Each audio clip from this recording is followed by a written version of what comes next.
women blink. One turns to the other and starts speaking quickly, and my heart sinks. They're Korean.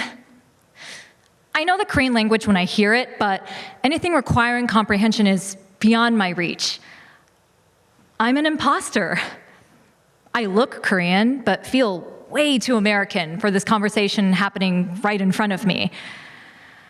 And when the two women decline my invitation to be interviewed, I'm not surprised, and I thank them.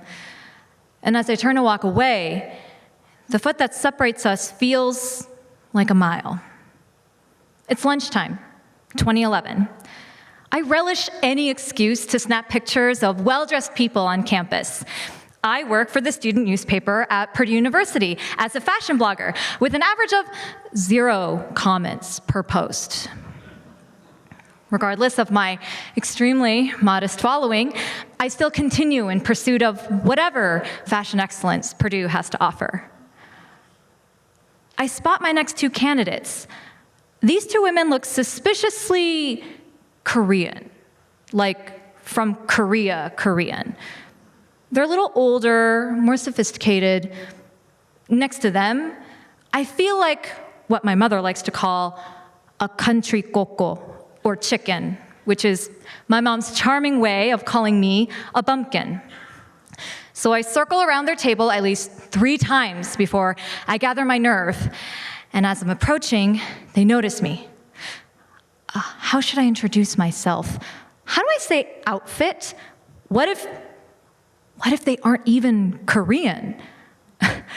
In my panic, I quickly bail and I speak to them in English. Yeah, hi. I'm from the Exponent, the student newspaper, and can I take your picture? Can I interview you for my fashion blog, if that's okay? Fast forward to lunchtime, 2015. It's a sunny afternoon, and the school cafeteria is abuzz. The sun is streaming through the high windows and bounces off the gleaming silver trays holding warm rice and stew. I eat lunch here, Monday through Friday, in an elementary school in the countryside of Paju, which is a city very close to the North and South Korean border. I'm the designated English teacher for the entire tiny little school, and I'm the only foreign-born staff. Now, English teachers are a natural point of curiosity for young Korean students, only this time, it isn't just the students who are intrigued by me, the token foreigner. Before me, none of the English teachers were Korean. I'm the anomaly. I'm the foreigner who doesn't look American and is definitely not Korean. So, I'm mid-bite, eating my lunch, when the principal suddenly turns his attention towards me. Goodness, you're quite good at chopsticks. I'm surprised, confused, ultimately indignant. What the fuck? I just stare. Does he think that I learned how to use chopsticks after I came here? I don't even think they have forks at this school, just spoons. I feel my blood boiling, but I can't disrespect the principal, so I swallow my pride, and I reply with a little disbelief and defiance. I've actually been using chopsticks ever since I was little, sir. And the principal merely nods before I even finish speaking and goes back to eating his lunch, not knowing about the tiny devastation that he's caused. Devastation has become part of my emotional language. Growing up Korean in America, all I wanted was a seat at the table. When I was an American living in Korea, I learned that even when given a chance to sit at the table, the unflattering realization was that I will never be enough.